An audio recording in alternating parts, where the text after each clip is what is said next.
Welcome to the FCS Edge, where the pool and beach will have to wait because we're getting you ready for the FCS football season. I'm Craig Haley of Stats Perform and theanalyst.com, along with producer Graham Bell. The conference media days have started. Our Stats Perform preseason All-America team and Walter Payton and Buck Buchanan watch lists are out. It's full steam ahead to the 2026 season. Of course, the musical chairs have continued this offseason as conference realignment changes went into effect on July 1st. National championship winning programs tend to move up to the FBS, not across the FCS. But here went the Villanova Wildcats, the 2009 national champions and semifinalists last season, moving from CAA football to Patriot League football. Last season marked their 17th all-time playoff appearance, and coach Mark Ferrante has been a part of all of them. The first 12 as an assistant under Andy Talley, and 5 since 2019 as head coach. He takes a 69-36 record into his 10th season as head coach, where, of course, Villanova is now a part of Patriot League football. Coach Ferrante is here on the FCS Edge to discuss it all. Coach, we thank you for joining us today. I guess there's not a lot happening with Villanova football this offseason, huh? Yeah, Craig, thanks for having me on, first of all. Really a pleasure to be talking with you. And we're in the middle of summer training right now, and they don't get much time when that ends into preseason and then getting ready to go. So the off season was interesting for everyone, I'm sure. Our season went well into December, as you know, and then, the portal opened up pretty quickly after that. So we had to juggle those things. And then spring practice, and now here we are in summer access training. So guys are doing a great job. We're excited for everything, and we'll see. But yeah, no rest for the weary, to say the least. Well, of course, that has led into Villanova's move into Patriot League football. I mean, can you talk about the steps involved and maybe the difficulty of leaving a long-time conference like CAA football? Yeah, it was tough. It's and this is only my 10th year as head coach, Craig, as you know. So Coach Talley was here prior to me for 33 years. And I think the Patriot League and Villanova had other conversations over the years. It just never seemed like the right time when those conversations were taking place to make the transition. But with the landscape we're dealing with today and, JMU moving up, Delaware moving up, Richmond leaving the conference, and so on. I mean, we've been with, Joey D'Antonio and the CA from Yankee Conference to Atlantic 10 to Colonial and now Coastal. So, we've had a great relationship with those guys. Joey D is a good friend. His son actually graduated from Villanova and is now practicing law. So our commissioner's son played for us at Villanova. So that just gave us an added connection to the league, if you will. So it was not easy to tell Joey that we're making the move, but it just seemed like the timing was right this time around. Geographically, it makes sense. Similar type schools from a size perspective, those types of things make sense. So, and our location's always been good, really, in both leagues. We're kind of in the middle, whether it's CAA or the Patriot League. We're kind of in that middle area. So we travel 4 to 5 hours south and 4 to 5 hours north, as opposed to, what the CA now has become, going from Maine all the way down to the Carolinas. So it'll make travel a little easier. And I think we'll have some good rivalries developing with schools that are very similar to us from like I said, size and geographical location perspective. And, you allude to the academics too. I mean, how about the style of play? How are the CAA and the Patriot League similar, and how maybe are they different? Yeah, that's a good question, because we haven't had a ton of crossover with Patriot League teams. We played Colgate, we played Lehigh over the years, but we didn't have a ton of interaction with them. I think the Patriot League is a little more run heavy. You lean on the run game a little more, where the CAA, depending on who you're playing, Rhode Island, some of those teams, they're going to air it out a little more maybe than some of the others. But again, it depends on your personnel too. And everyone says, let's control the ball, let's win in the trenches, let's develop the run game before we focus on getting the ball down the field. But I would say over the years, the CAA maybe has been a little more pass happy than some of the Patriot Leagues we played in the past, I guess would be a comparison. Now, Richmond, went into the Patriot League a year earlier than Villanova and William & Mary as well this year, making the move. In that time, did you talk to Coach Russ Huesman about, their first year within the league? Very little, to be honest. I talked to him a little bit because there are some things that are different. The Patriot League, when we had to go and look for some transfers, they had to be undergrad transfers as opposed to graduate transfers. So that made it a little different from us as far as trying to update and manage our roster. So that was the challenging part in the off season, as you mentioned. But as far as, hey, what's it like, comparing notes, anything like that? Not really. Russ and I have known each other for a long time. Shoot, when we were both assistants, he was at William & Mary back in the day, and I was obviously at Villanova. So I've known Russ for a really long time. Had an opportunity to chat with him a little bit about some of those things when we had our meetings in February. They were actually right here. The Patriot League holds their meetings, head coaches meetings right here in Philadelphia. So that made a pretty easy commute for me as well. But got to talk to Russ a little bit at that meeting, but it was nothing crazy, nothing earth shattering. Bottom line is you're going to play the people that are on your schedule. That's always been our approach. We're going to take them one at a time and focus on the next one, who's up next or who's first. In this case, William & Mary this opening season. So, you don't get too crazy. It's not who you're playing, it's how you're playing. So we got to focus on what we're doing before we worry about who we're doing it against. Coach Ferrante, you mentioned, Delaware, JMU making their move up to the FBS. I mean, I think that's one thing for the CAA. But what were some of the other obstacles that eventually you encountered in the conference with travel? Maybe it grew, it went to 13, now 16 teams. I mean, often not playing so many other teams in the league. Can you talk about those kind of obstacles that the CAA eventually faced?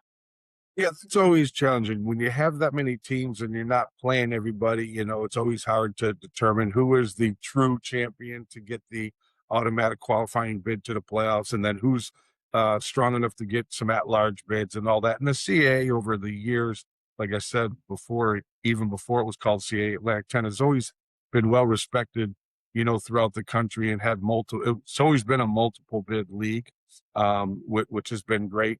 But yeah, the challenges have been the travel. I mean, right now, the only flight we don't have any in-league flights anymore because we've always bused to Richmond and William & Mary. And then, we'll see what the trip's like up to Holy Cross. That's our furthest trip north this year. So depending on what FBS team we're playing, in this year's case, it's Louisville. So we will fly there, but if it's Penn State or Rutgers or Maryland or whoever it is down the road, we might not have any flights where now, last year we probably had 2 and some years we had 3, depending on, who the away schedule is, even in league and then along with the FBS opponents. So it'll make travel a little smoother, a little easier, a little more cost effective, as you said. And, I think that'll be a good thing. And now with a 10-team league, we are playing everybody. So going from 8 league games to 9 league games, you have the opportunity to play everybody. And so it should be a lot easier to determine, okay, who is the league champion? There could still be a tie somewhere along the way, but you got head to head and those types of things that I think will be cleaner to figure out who would get the automatic qualifier for the league. And who knows, maybe the Patriot League, we're hoping it'll become a multi-bid league, with a 10-team league now as opposed to a 7-team league. Well, I think most people have assumed the Patriot League will immediately become a multi-bid league for the playoffs. Now that it's here and it's happening, do you agree? I mean, should that almost happen every year now? Multiple bids coming out of the Patriot League. Sure. Now that I'm in the league, sure, let's get as many as we can. So I don't know. I don't really talk. I really don't like talking too much about playoffs because sometimes you never know how it's going to go unless you win the league and get the automatic qualifier. You have no idea what it comes down to sometimes as to who's going to get those extra at-large bids and so on. I mean, I think Illinois State's a great example. I'm not sure if they knew they were going to get in, and look at the run they had and what they did. I believe they finished the regular season 8-4, and then they had that historic run all the way to the championship where a Monmouth team who beat us finished 9-3 and didn't get in. So, it is what it is. I don't get too carried away with that. Like I said, we try to take them one at a time, and hopefully by the end of the year, we have enough in the left side of the column and under the W's that will give us an opportunity to have more games after the regular season. Well, when it comes to making the playoffs, we're going to put a little check mark next to Villanova. We think that's going to happen. But last year, obviously, great success going to the national semifinals and facing Illinois State. What's it going to take to have similar success to last season? Yeah, it's going to take our guys that are returning to continue to improve and be better than they were a year ago. It's going to take the last year we did a really good job um, not giving away too many turnovers. So I think that's always a big key in a team's success. Hang on to the football and don't give the other team extra opportunities with turnovers. We played really good defense last year, so hopefully we'll have the opportunity to do the same thing and come out and do a good job versus the run, and then do a great job defending the pass if the team feels that you're doing a good job against the run. So all the things that we always talk about. We want to be fundamentally sound. We want to tackle well. We want to block well. We want to be able to, throw, run, and catch. And it pretty much comes down to the fundamentals and the technique behind that. So, control the football. You got to score points, obviously. So get the ball in the end zone when you have the opportunity to do so, and put it through the uprights when you have the opportunity to do so. But, the bottom line is we just need our returners to get better. And we did lose some guys through graduation and a couple guys in the transfer portal. So now who's up next? It's going to provide opportunities for the next guy, and could be a freshman, could be some guys that have been returning. We have guys that come in and not on scholarship that really develop and earn scholarships. We converted 3 guys that were not on scholarship last year, and they played a ton for us to, they've earned their scholarship. So we need those type of things to continue to happen. We need guys that continue to develop, and when their opportunity presents itself, be ready to take full advantage of it. Like last year, everyone wasn't sure how our secondary was going to be because we had 5 new starters in the secondary, and they played really well. Unfortunately, those are some of the guys that got, looked at from the next level, and those are some of the guys that moved on. So we're going to have some new faces in the secondary again. So next man up, who's ready to go and take those opportunities and fill those voids that were created either through graduation or transfer. Sure. Where does your program stand on Pat McQuaid's scenario? Your quarterback last year was seeking another year of eligibility. Where does that stand here in mid-July? It's still going through the appeal process right now. So we're hoping to hear something soon. We got 2 weeks from today, actually, before we report to preseason camp, opening up in that first weekend. It makes it happen a lot quicker. So the day our summer school session number 2 ends is when we report and start preseason. So no rest for the weary there as well. But it's still in the appeal process. We're hoping to hear something. I don't know when, but I'm hoping within those next 2 weeks. So if we start preseason, we know one way or the other. Is he going to be on the roster, or is he not going to get granted the extra year? So we're keeping our fingers crossed, obviously, but it's been an ongoing process. So we're still waiting to see what we hear. Can you talk about how it went spring practice with some of your other quarterbacks? Yeah, spring practice went well. We gave a lot of guys opportunities. We have Mike Benacasa, who's an older guy. We have Rob Russo, who's an older guy. Those are the guys going into their senior years that are, guys that have been, backups pretty much their first 3 and 4 years here. Dylan Mills, he's probably the more athletic of the bunch from a running perspective and so on. He's a rising junior, so he has been in the backup capacity as well. And then we have Nolan DeLucia. Nolan DeLucia is our incoming freshman, but he was here in the spring. He was an early enrollee, and he was here in the spring.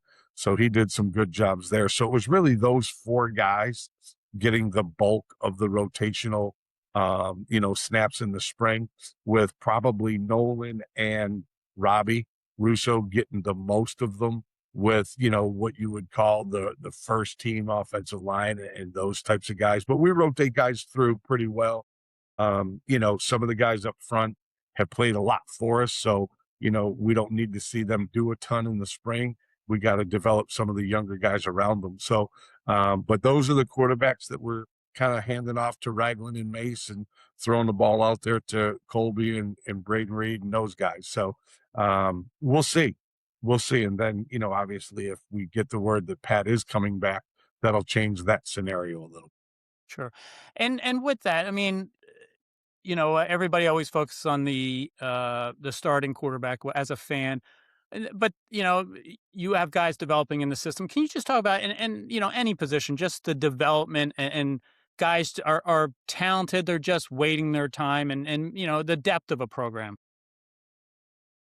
Yeah, no doubt. I mean, so I think our guys, starting with our strength coach, Mike Tucker, and then starting with all our positional coaches, do a really good job developing our guys. We do play some freshmen because we don't have a ton of depth as far as the size of our roster. Right now, we only have 92 people on our roster. Last year, we had 93 for the season. So if we get Pat back, that'll go right back to that number 93. So we really need to do a great job developing guys, because a lot of times at our place, younger guys will play and have the opportunity to play because we don't have the 105, 115 or plus man roster that some of the opponents that we do play have.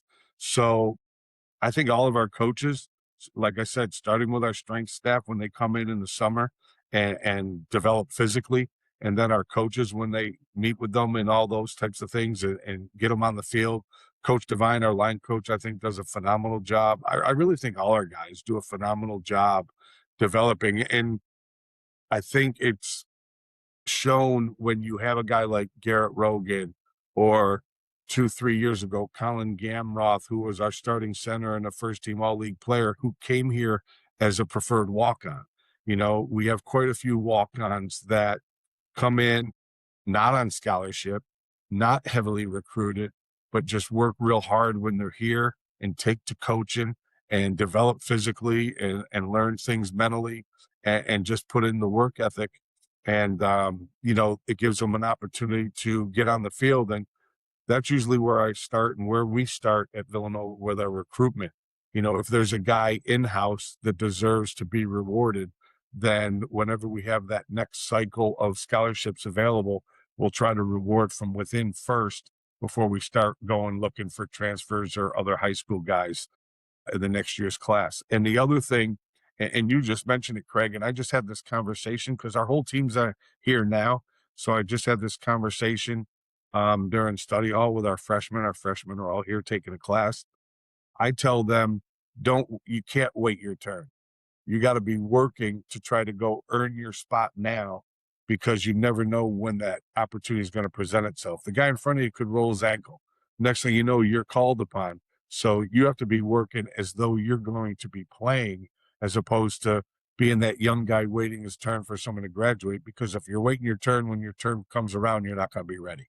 So hopefully they listen to those messages. Well, we've had quite a few walk-ons over the years come in, not on scholarship, and then before they leave, end up being scholarship and then all league players. Mike Corby was an All-American guard for us. He's another example. Brendan Bell, he was a second team All-American linebacker for us 2 seasons ago. He came here as a preferred walk-on and then developed into being what he was. So, when I talk to Brendan, he'll yell at me saying, you should have put me on scholarship coming right out of high school. He goes, you guys made the mistake of not doing it sooner. But, so I think our guys do a great job in the area of development.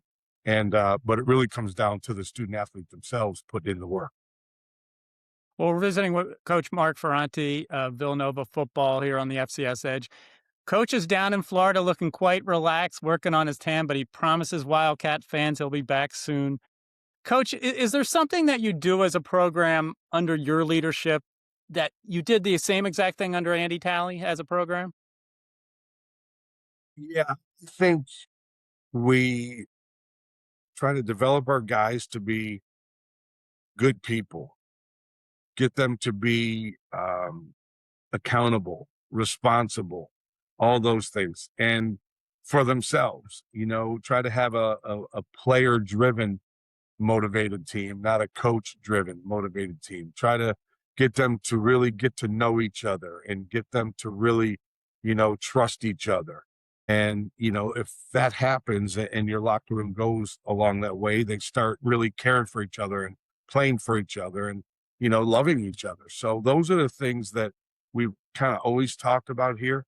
Get to know each other's names, get to know what their background is. And, we have opportunities for them to do that. One thing I do when the freshmen come in the summer, the upperclassmen are here in June. The freshmen don't report until July because some of them are still in high school in June. I give them 1 week.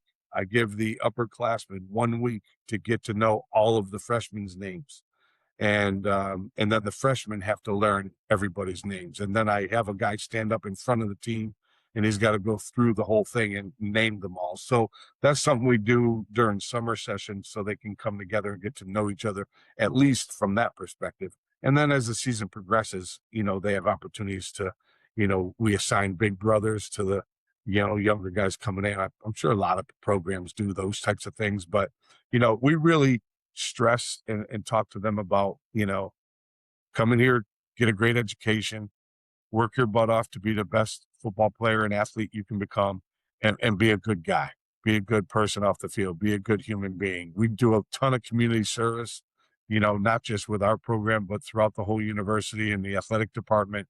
And we talk to our guys about being selfless, not selfish, giving back to the community. It doesn't cost anything to give a little bit of time, so go out, and we have our guys sign up for volunteer events all the time, which is good to see.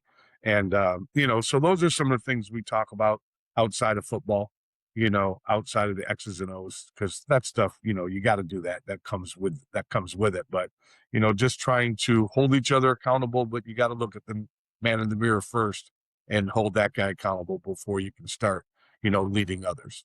Well, with being on staff at Villanova for 40 years now, I mean, many people would look at that as you being an old school coach, but college football is so different, conference realignment, NIL, the transfer portal. How have you adapted to all the changes as perhaps an old school coach? Yeah. I joke around with the alumni, especially when they come back, because some of them will joke with me if they're at a game and they see my mannerisms on the sideline today, as opposed to what the mannerisms on the sideline may have been when I was coaching the offensive line. And they think I've really softened up, some of the alumni. And then some of the current players, I tell them jokingly, I don't know if you would have been able to handle me 20 years ago, but hopefully we've been doing a good job, because you have to adapt, right? You better adapt to your environment. It's Darwin's theory of evolution. You better adapt to your environment or you become extinct. And I've been fortunate enough to be able to continue to be here at this university and leading this program for going on 10 years now. But as you mentioned, this is my 40th season, 39th year of being here. So,